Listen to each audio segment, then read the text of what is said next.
O MTTV discute hoje a onda de violência em estabelecimentos comerciais na Grande Cuiabá. Os bandidos chegam a assaltar o mesmo ponto por várias vezes. Nesse posto, as imagens de circuito interno mostram a ação dos ladrões, que na maioria das vezes não agem sozinhos e expõem funcionários e clientes a uma situação constrangedora.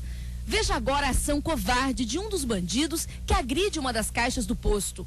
Os funcionários estão aterrorizados. Fica o sentimento de insegurança continua, permanece, porque a gente sabe que eles vão voltar, a qualquer momento eles podem voltar e a gente está aqui indefeso, né? A gente não pode fazer nada. Os infratores foram detidos, todos têm 15 anos de idade, mas segundo a PM já haviam sido apreendidos antes, mas acabaram soltos. O que nós podíamos fazer, nós fizemos, estão presos e vamos nos preparar para prendê-los de novo, porque certamente em breve eles estarão na rua. Infelizmente nós temos essa deficiência e que acaba sobrecarregando o trabalho da Polícia Militar, fazendo vítima, principalmente os donos de postos, né? E nós recebemos aqui no estúdio a presidente da Comissão da Infância e Juventude da OAB, Rosarinha Bastos. Boa tarde. Boa tarde. O que a senhora tem a dizer sobre essa declaração do coronel da Polícia Militar? Boa tarde a todos. Boa tarde. Eu entendo que é um equívoco da parte do comandante, porque tanto os delegados dos CISCs, né, como da Delegacia Especializada da Adolescência, eles têm que seguir o rito processual correto, né? E tanto a Constituição Federal como o Código de Processo Penal e o Estatuto diz que ninguém pode ser preso senão sob flagrante delito ou ordem judicial expressa. No caso em tela, que foi a questão do poço, nós estávamos na oportunidade, naquele CISC do Planalto, e o delegado, assim, tem todo o mérito naquela questão envolvendo aqueles adolescentes naquele momento. E vai, assim, de encontro ao que o comandante acabou de declarar. Por quê? Porque aqueles meninos não foram pegos em flagrante de ato infracional. E também não havia mandado judicial para prendê-los. Eles foram denunciados e foram pegos pela polícia. Mas por que o delegado os deteve ali?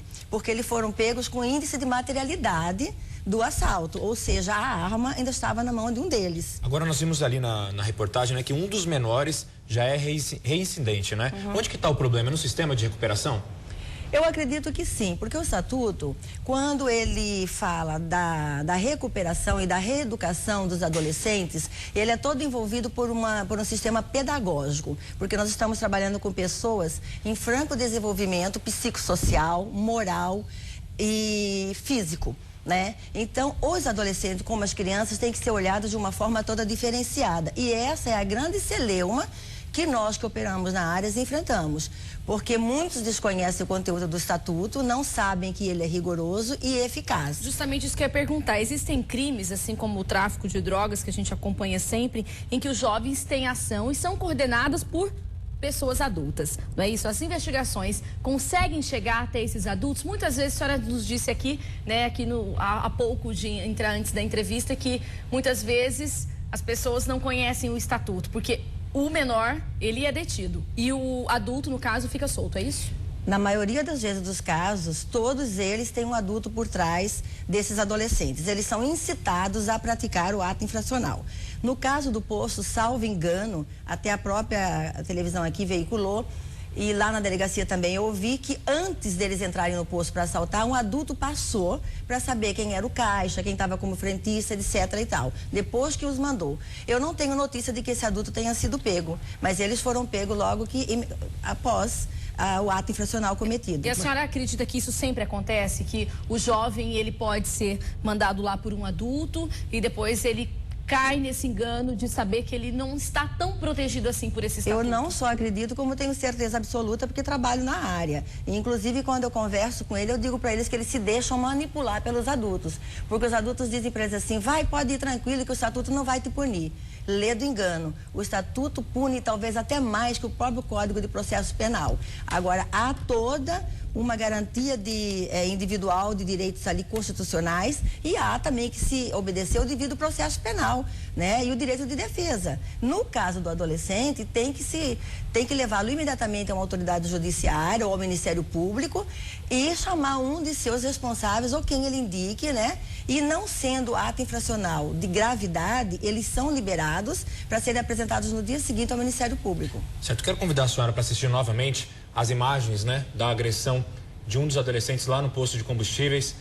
A gente vai ver daqui a pouquinho que a funcionária estava tranquila, não estava fazendo nada, e o adolescente, de repente, agrediu essa funcionária, né? No caso dos pais, os pais têm alguma responsabilidade, podem ser responsabilizados criminalmente por essa conduta do adolescente?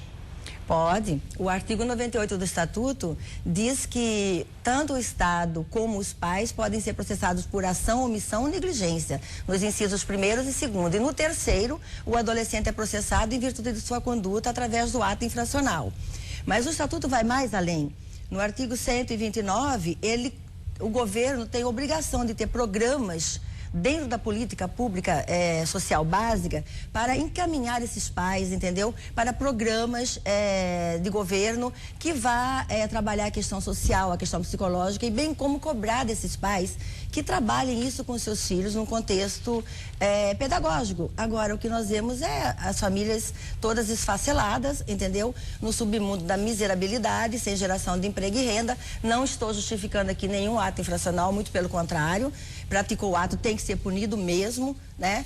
Mas nós temos que também ver a realidade, não só do ponto de vista jurídico-legal, porque o fato não acontece no jurídico-legal, ele acontece no contexto social. Que contexto social é esse? Não é verdade? Agora, eles são realmente violentos, entendeu? Tá certo. Rosarinha Bastos, presidente da Comissão da Infância e Juventude da OAB, falando um pouco mais sobre essa violência que assusta não só Cuiabá, mas também o interior do estado, né? Muito obrigada pela sua presença. Muito obrigada pela sua presença e tenha uma boa tarde. Boa tarde. Boa tarde. Nós é que agradecemos.